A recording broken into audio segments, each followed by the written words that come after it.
Hello and welcome in, guys. Adam here, the Orlando Drummer. Thank you guys for tuning into another single lesson. Today we're talking about a pretty straightforward, I would describe this as like a mid-tempo or a nice kind of a chill 16th note linear groove idea. So you'll see what I mean. For some reason, when I speed this up, I don't like how it sounds quite as much. Maybe for me, that's just the pattern itself. But I like this at a nice chill mid-tempo, so that's how we're going to play it today. Again, this is completely linear, meaning all one note at a time. And some of the ideas that you'll find inside of this measure of music, you can find similar ideas throughout the single lesson library, just sort of mimicking some of my habitual mannerisms. That might be a good way to describe it. Okay, groove is on the screen. Let's give it a shot, then we'll break this guy down.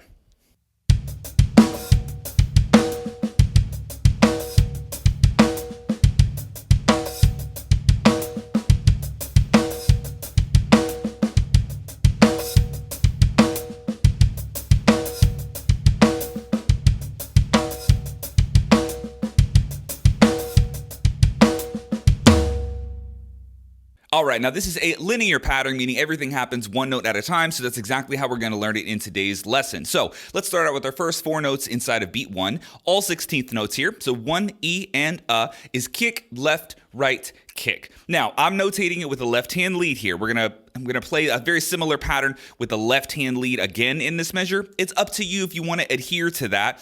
I'll tell you why it's important a little bit later in this lesson, but if it's really messing you up, you can play this first four notes here as kick, right, left, kick, totally up to you. But I'm playing it left-hand lead. So kick, left, right, up on the hi-hats, then a kick drum. Now, I am playing the backhand or the flick technique on that left hand, meaning it's going to come up over just a little bit to my left, drop down onto the hi-hat, and then the right hand follows it, and the left hand can get right out of the way and come back to the snare. If you're going to play left hand lead, I would only recommend doing it with that flick hand technique. Don't bring it all the way out. That's not going to be worth your time. And if you're doing it that way, you should just go ahead and play it right hand lead. Anyway, first four notes would look something like this.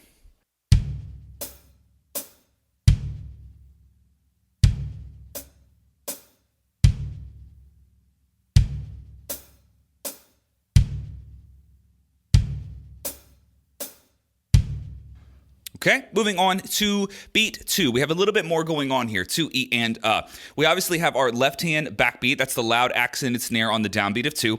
That's followed by an opened hi-hat on the E of beat 2. That's with your right hand. Opening that hi-hat is optional, so you may see me play this groove today without opening that hi-hat. It's not that big of a deal if you open it or don't. It's just a cool thing you can add into this groove. But just so we match the notation, I'll go ahead and I'll play beat 2 with it open. So again, we have that left accented snare. That's the downbeat of 2. On the E, we have a right hand on an open hi-hat. You kind of want to bark that hi-hat, open it quickly, and then shut it back. It's not just going to be allowed to just sing open the whole time. So a nice quick bark on the hi-hat with the right hand, then a kick drum, and then a left hand up on the hi-hat. But notice when we go to the downbeat of 3, we have another right hand on the hi-hat. So this is the second time that this left-right idea has happened, and we're going to adhere to that. What I want to do now is play for you all of beat 2 and the downbeat of 3. That would be 2, E, and 3. You can see that highlighted on the screen. Those 5 notes would sound like this.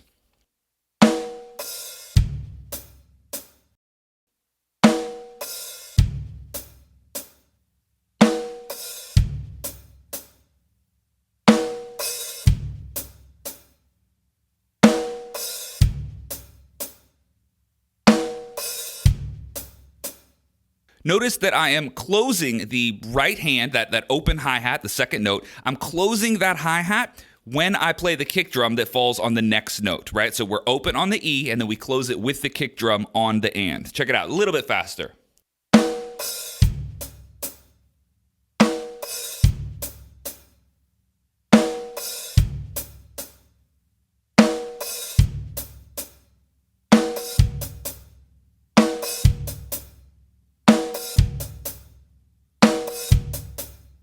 Moving on, we've already played the first note in beat 3. That's the downbeat of 3. It's that right hand that we ended on, closed hi-hat. Then we have 2 kick drums And then I want you to look at the next 4 notes after that. That is a left-hand lead paradiddle, left, right, left, left. So you can see why keeping that theme consistent of the left hand going first, why it kind of makes sense to do that throughout the groove, right? You can see that we have a theme happening. For example, inside of beat 1, the left-right pattern there, right? Left hand takes the lead. Then again, this happens on the downbeat of 2 to the E of 2. Left hand takes the lead. Again, in the dead center of the groove, the of beat 2 leading into the downbeat of 4, or sorry, the downbeat of 3. That's a left-hand lead. And then we have a left-hand lead paradiddle happening at the end of beat 3 into beat 4. So left hand going first is kind of the theme of this groove. Again, you can change it if you want to, but I think it's going to be a little harder than it's worth doing. So discussing beat 3 here, we've got that right hand where we left off, 2 kick drums, a displaced backbeat. So that left hand, the accented left hand that you can see on the of beat 3, that note is obviously not on the downbeat of 4. It's displaced a little bit early, adds sort of a funky feeling to this. And from there, you're just going to play that left-hand lead paradiddle, left, right, left, left, with a kick drum at the end. So what I want to do for you now, let's just play all of beat 3 and all of beat 4 isolated so we can get down the linear pattern that's happening in the last 8 notes of the groove you can see on the screen. Let's just isolate that section. Last 8 notes would sound like this.